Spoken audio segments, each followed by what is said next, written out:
మనం సాంప్రదాయపూర్వకంగా చేసే పెళ్ళిళ్ళల్లో మీరెప్పుడైనా చూసారా? జీలకర్ర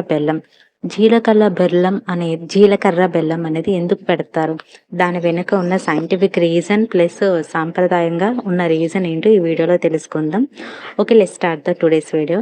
ఏంటంటే జీలకర్ర బెల్లం అనేది హిందూ వివాహ సంప్రదాయంలో జీలకర్ర బెల్లం పెట్టడం ఓ ఆనవాయితీ. అదే ఒక ముఖ్యమైన ఘట్టం అన్నమాట. ఎందుకంటే వధూవరులు ఒకరి తలపై మరొకరు జీలకర్ర బెల్లం పెట్టుకుంటే పెళ్ళైనట్టే అని సగం భావన. అంటే జీలకర్ర బెల్లం పెడితే సగం పెళ్ళైపోయినట్టు, పూర్తిగా పెళ్ళైపోయినట్టే అని చెప్తాంట, సగం పెళ్ళైనట్టే అని. వీటిని ఎందుకు పెడతారంటే దీనికి రీజన్ ఏమిటంటే జీలకర్ర బెల్లం అనేది పెట్టుకున్నప్పుడు వధూవరులు ఒకరి కళ్ళలోకి ఒకరు చూసుకుంటే, అంటే ఎవరైనా వధూవరులు ఒకరి ఒకరు కళ్ళలోకి చూసుకుంటే వారి మధ్య ప్రేమ పెరుగుతుందని పెద్దల నమ్మకం.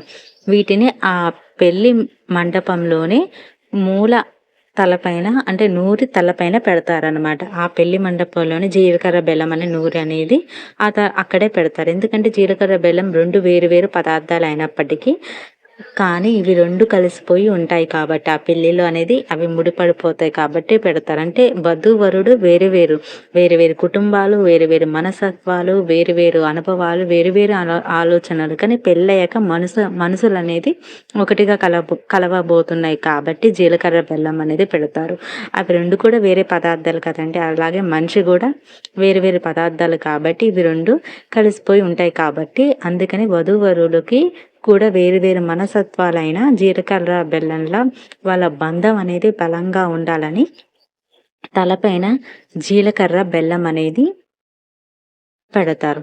ఎవరైతే ఈ ఈ జీలకర్ర బెల్లంతో, అంటే సాంప్రదాయంగా వేద మంత్రాలతో పెళ్లి చేసుకున్న వారి జంట బాగుంటుందని చెప్పగలం.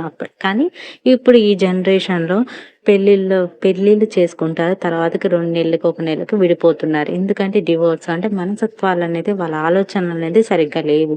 పెళ్ళికున్న అట్రాక్షన్ పెళ్లి తర్వాతకి ఉండదు.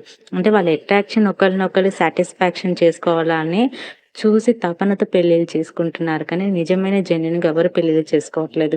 ఎలాంటి సమస్య వచ్చినా భార్యాభర్తలు ఇద్దరు జీలకర్ర బెల్లంగా కలిసిపోయి పరీక్షించుకోవాలి.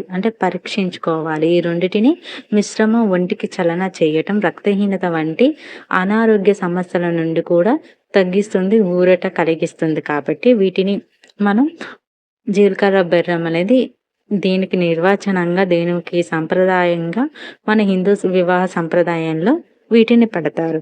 ఇది ఇది తెలుసుకునే వాళ్ళే ఈ వీడియోలో తెలుసుకున్నారని అనుకుంటున్నాను. కానీ అంతకంటే ముఖ్యంగా పెళ్ళి అనే బంధాన్ని ఒకసారి ముడిపడిందంటే అది చివరిదాకా కలిసి ఉండాలి. భార్యాభర్తల మధ్య ఉండాల్సిన బంధం ఏదంటే ఆకర్షణ బంధం కాదు, శారీరక బంధం కాదు. ఏంటంటే రెండు